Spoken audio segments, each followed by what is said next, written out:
Oh God, oh Jesus, oh please. This is new and exciting, an experience that I am not ready for, but here we are. I wanted to talk about this movie that I watched that I also read a book about, titled, I Am Thinking About Ending Things. But I didn't want to be boring and just talk about a movie. What if I have fun and I do my makeup while I talk about this movie and this book that I really like, and how the film adaptation is different than the book and how they complement each other and are completely separate, both individual, incredible pieces of art. To start off, this is Cheap Girl Foundation. Boom. Wet n Wild. I got it from Ulta. So technically I am a makeup artist. Wait, I need to know how to say his name. Hang on. Just technical difficulties. So first I want to talk about the book by Ian Reid. I read this book a long time ago. My now husband, but at the time just a boyfriend, told me that I needed to read it. And he said that he read it like literally in one night. And I was like, that's insane. You're crazy. And then I started reading it. And I finished the book like he did in one night. And I highly recommend the book. Honestly, one of my favorite pieces of literature. Now, it is technically a psychological thriller, but I have anxiety and stuff, and I was kind of nervous going into it because Daniel was like, don't read the back of it, just read it. Just sit down and read it. And I was like, I can't do that. You know me, I have anxiety. I went into it completely blind, and honestly, it's incredible, and I'm really glad that I did. So if you know nothing about it, read the book, watch the movie, whatever, but go into it blind. And for that reason, I am not going to be talking about any spoilers. At the beginning of quarantine, Daniel and I started watching movies. One of my favorite films is Eternal Sunshine of the Spotless Mind, and that's one of his favorites as well. And the person who wrote and directed Eternal Sunshine of the Spotless Mind is Charlie Kaufman. Before meeting Daniel, I knew nothing about film or directors because, to be quite honest, I didn't really like movies. Daniel introduced me to film in all of its capacity, and now I love it.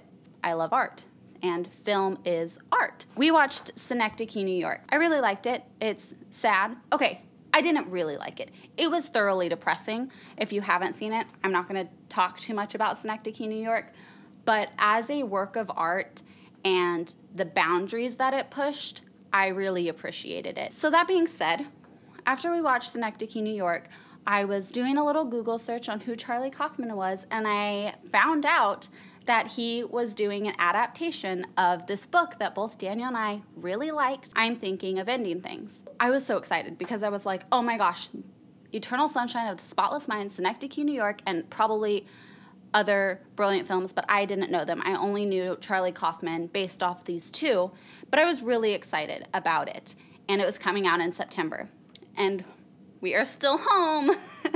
So September 4th came, and to be honest, I was kind of nervous because I really love the book. And as with a lot of people who love books, it's kind of scary to think, oh my gosh, what if I'm disappointed? I am using another Cheap Girl thing here. It's Elf. Sorry, I'm distracted now. We decided this morning to watch it, and to be completely honest, I loved it.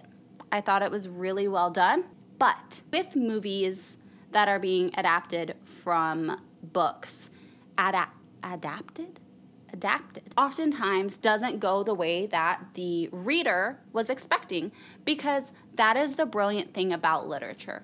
You read a book, you are invested, you have this idea of the characters in your mind, and then when you see them on screen, it's sort of like, that's not what I was thinking, or they do things, or some of the most exciting moments of the book are just kind of like lit on fire in the movie, and you're just completely disappointed. God, I'm so distracted. Maybe I should have taken notes. I should have done notes.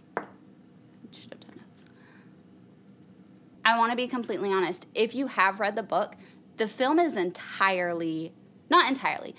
They have similarities, but as a whole, it is a lot different. Is that necessarily a bad thing? I don't think so.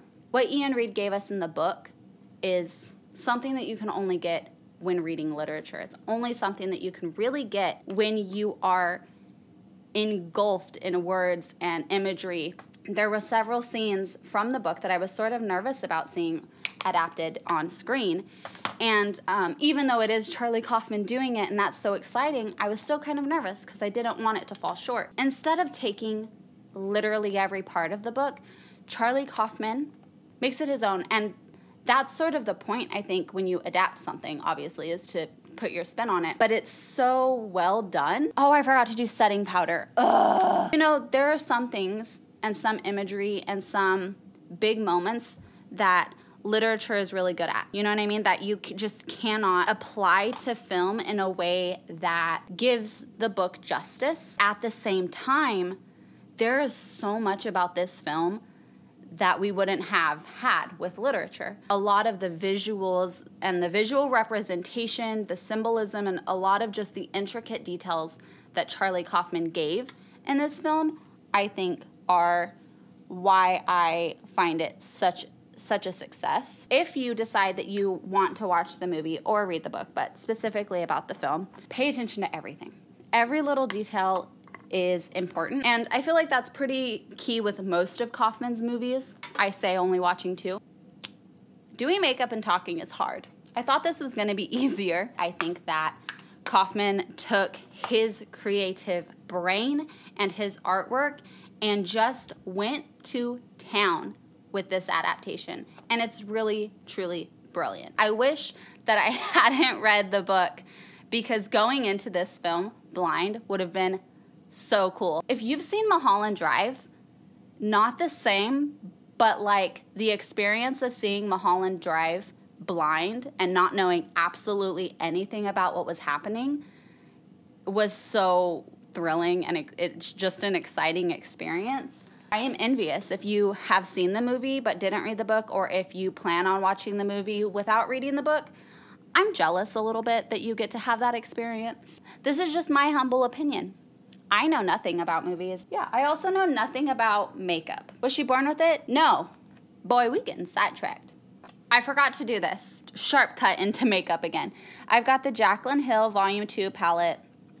And look at that beauty. Oh my gosh. I love movies that make you think. I love unanswered questions. I love to be like, what? I like to see emotions shown in ways that are not typical. I really think that Charlie Kaufman's adaptation gives us that, because had he gone straight from the book and given us exactly what Ian Reid did, it would have just been another horror film or another thriller. And Kaufman takes that and instead gives us an absolute work of art. And I know that there's a lot of people who are probably upset with how it went and confused. Marinate, sit on it, think about it a little bit, and then we could talk about it. And then honestly, oh no. So sorry the camera died. This was a terrible idea that I had to do this. Honestly, truly, remarkably a bad idea. Oh, it's gonna be probably a heap of trash.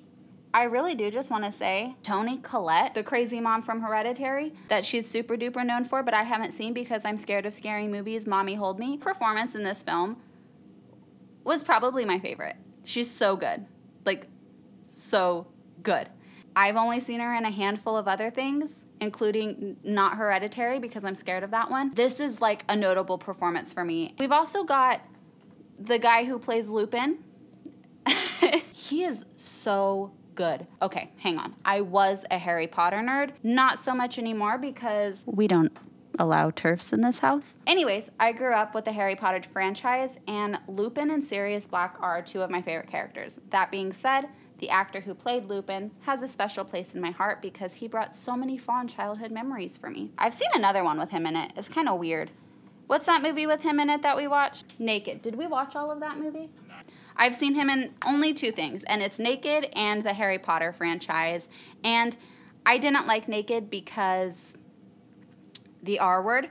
And I love Harry Potter, loved Harry Potter, and Lupin, like I said, one of my favorite characters. Toni Collette and Thulis, both of them outstanding. I also want to touch on the Jessies. Both of the main characters two individuals, both of their first names are Jesse, and I cannot remember their last names, and I can't look on my phone because I'm using my phone right now to record. This performance for me is going to be memorable. For me, it's groundbreaking. I want to see her more. I want to see him more. I want to see them in more things and experience their art because they were so good at what they did in this film. And I know that this film is probably going to get a lot of like, this is the weirdest movie you'll ever watch. Oh my God, what a weird film. It's a work of art, okay? Be pretentious a little bit. We're talking about the human condition and other things that I won't talk about because I said I wasn't going to do spoilers. Overall, for me, the film is about an 8 out of 10. There are some things that, while I respect Kaufman as a creative person and an artist, there are some things that it's just an 8 out of 10 for me. I think it's a brilliant film. I think it's an incredible work of art, and I loved it, and I would probably watch it again. It's just not a 10 out of 10 for me. I do want to say that my expectations for the film, although I wanted to not have any, I did read the book, so obviously they were there. Charlie Kaufman took my expectations and really, instead of just entirely giving me what I was expecting, he punched my expectations in the face and said, no, this is really what you actually want. And I sat down in a corner and I cried and I said, you're right. This is what I wanted and this is what I needed. And that's how I feel about the delivery. Not that I know many directors, but there isn't another director that I would have thought could have done as well as Charlie Kaufman did with this. So all in all, I'm really grateful that he did this film. Y'all thought I was stupid, huh? Sorry, I'm jumping all over the place. I'm doing makeup, I'm telling you about a movie and a book, and comparing them. I don't have notes. I don't even know how to do what I'm doing, and I'm doing it instead. So it's a lot. A lot's happening right now. So the makeup's done, and now I can really conclude the entire video and whatever this concoction and disastrous experience has been. Okay, when you set them next to each other, you have the book in your hand and you have the film in your hand, and you compare the two. In my personal opinion, I favor the book more. I would highly recommend watching the movie. Go in blind. I really wanted to emphasize no spoilers here because I want you to not know what is going on because that is the point of movies. Read the book if you've seen the movie and you have unanswered questions. So this is new. This is different. This is something that I'm not sure I'll ever do again, but it's an experience that I wanted to try and dip my toes in. If you are into people putting makeup on their face and talking about things, let me know. Do I say like and subscribe? Now we gotta turn it off.